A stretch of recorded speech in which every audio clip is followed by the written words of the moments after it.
ہم کانپور کے ایک نوجوان عالم دین، ایک مناظر، ایک اچھے خطیب حضرت مولانا حذیفہ صاحب قاسمی دامت برکاتہم کو دعوت دوں گا کہ وہ تشریف لائیں اور سامعین سے اپنا خطاب فرمائیں۔ السلام علیکم ورحمۃ اللہ وبرکاتہ۔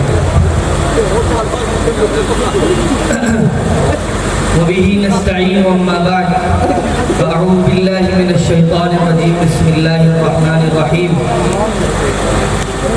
فإن آمنوا بمثل ما آمنتم به فقد اهتدوا وإن تولوا فإنما هم في شقاق فسيكفيكهم الله وهو السميع العليم۔ صدق اللہ العظیم۔ آج اس کانفرنس میں جو حضرات اب تک تشریف لا چکے ہیں، میں ان کا شکر گزار ہوں اور ان کا تہہ دل سے شکریہ ادا کرتا ہوں۔ اور بھی دیگر حضرات تشریف لا رہے ہیں۔ یہ جو کانفرنس ہے اس کا عنوان بڑا واضح ہے، اس کا عنوان ہے عظمت حسن و معاویہ کانفرنس رضی اللہ عنہما۔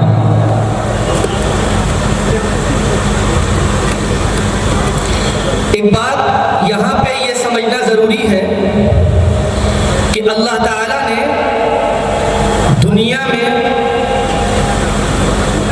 جب سب سے پہلے انسان کو بھیجا، یعنی حضرت آدم علیہ السلام کو، اور پھر اس کے بعد دیگر انبیاء اکرام علیہ السلام دنیا میں تشریف لاتے رہے، اور یہ سلسلہ ختم ہوا جناب محمد رسول اللہ صلی اللہ علیہ وسلم کے اوپر۔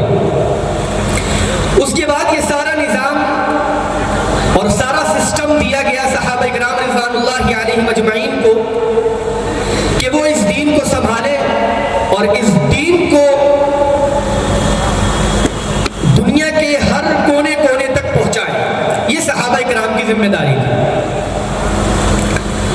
چند باتیں ہم آپ کی خدمت میں صحابہ کے تعلق سے رکھیں گے۔ سب سے پہلی بات ہم کو صحابہ کے تعلق سے یہ سمجھنا چاہیے کہ ایک صاحب تھے جن کو یہ خیال ہو چلا کہ کاش ہم صحابی ہوتے تو بہت اچھا ہوتا۔ ان کا یہ کہنا تھا کہ اگر ہم صحابی ہوتے تو ہم بھی حضرت ابوبکر جیسا عمل کر کے دکھا دیتے، اگر ہم صحابی ہوتے تو ہم حضرت عمر جیسا عمل کر کے دکھا دیتے، اگر ہم صحابی ہوتے تو حضرت معاویہ جیسا، حضرت علی رضی اللہ عنہ جیسا ہم عمل کر کے دکھا دیتے۔ ان کا یہ شوق تھا، ان کا یہ ولولہ تھا، ان کی یہ چاہت تھی، ان کی یہ چوائس تھی، ان کی یہ پسند تھی کہ کاش ایسا ہو جاتا تو ہم یہ کر کے دکھا دیتے۔ ایک مرتبہ ان کو زیارت ہوئی، انہوں نے دیکھا کہ رسول اللہ صلی اللہ علیہ وسلم ایک سواری پر سوار ہیں اور وہ سواری فلائی اوور پر چڑھ رہی ہے، اور وہ یہ دیکھتے ہیں کہ اچانک ایسا ہوتا ہے کہ وہ سواری پیچھے آنے لگتی ہے۔ تو یہ کہتے ہیں کہ میں حیران ہو جاتا ہوں اور میں ادھر ادھر پتھر تلاشنے لگتا ہوں اور میں یہ ڈھونڈنے لگتا ہوں کہ پتھر کدھر پڑا ہے تاکہ میں جاؤں اور حضور اکرم صلی اللہ علیہ وسلم کی جو سواری پیچھے آ رہی ہے میں اس پر جا کر بند لگا دوں اور وہ سواری پیچھے نہ آ پائے۔ وہ کہتے ہیں کہ میں بہت دیر تک دیکھتا رہا، مجھے کچھ نہیں ملا۔ پھر جب میں آگے بڑھا تو میں نے یہ دیکھا کہ رسول اللہ صلی اللہ علیہ وسلم کی سواری جو پیچھے آ رہی تھی وہ وہیں ٹھہر گئی، اور نہ آگے گئی نہ پیچھے گئی، اب وہیں کی وہیں ٹھہری ہوئی ہے۔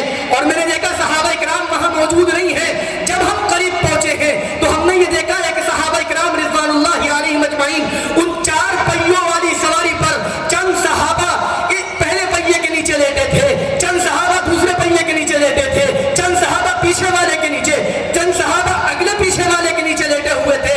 تو ان کو خواب میں یہ تنبیہ کی گئی کہ ظالم اگر تم صحابی ہوتے اس وقت تو تم اس وقت پتھر تلاشتے رہتے، اور اگر صحابی ہوتا تو اپنی جان کا نذرانہ پیش کر دیتا، لیکن نبی کریم صلی اللہ علیہ وسلم کو اذیت میں برداشت نہیں کر سکتا تھا۔ یہ تھے صحابہ اکرام۔ ایک بات ہم کہتے ہیں کہ آج جو کچھ بھی دنیا میں ہے وہ صحابہ کی وجہ سے۔ آج دنیا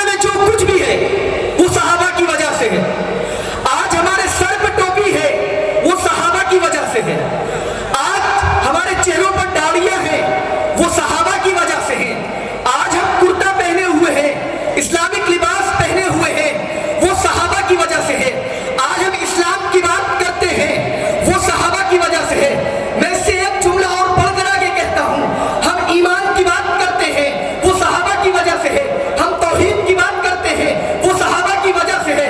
اس کی وجہ کیا ہے؟ آج ہمارے یہاں مسجدیں موجود ہیں, اس کی وجہ بھی صحابہ ہیں. آج مدارس موجود ہیں, اس کی وجہ بھی صحابہ ہیں. آج خانقاہیں موجود ہیں, اس کی وجہ بھی صحابہ ہیں.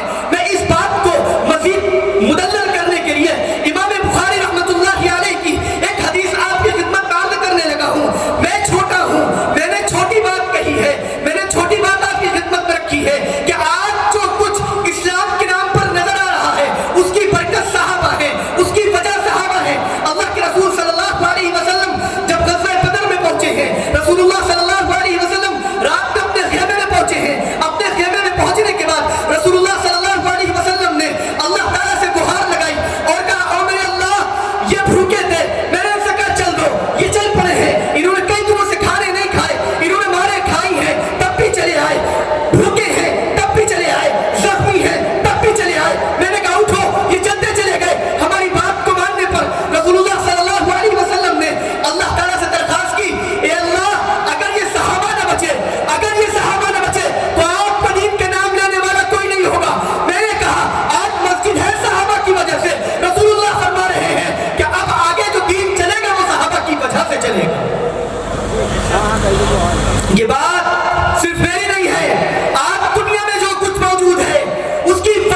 محبت کرنے کا حق ہے جیسے صحابہ نے محبت کی ہے رسول اللہ صلی اللہ علیہ وسلم سے، اللہ پاک ہم کو بھی ویسے محبت صحابہ اکرام سے کرنے کی توفیق عطا فرمائے۔ وآخر دعوانا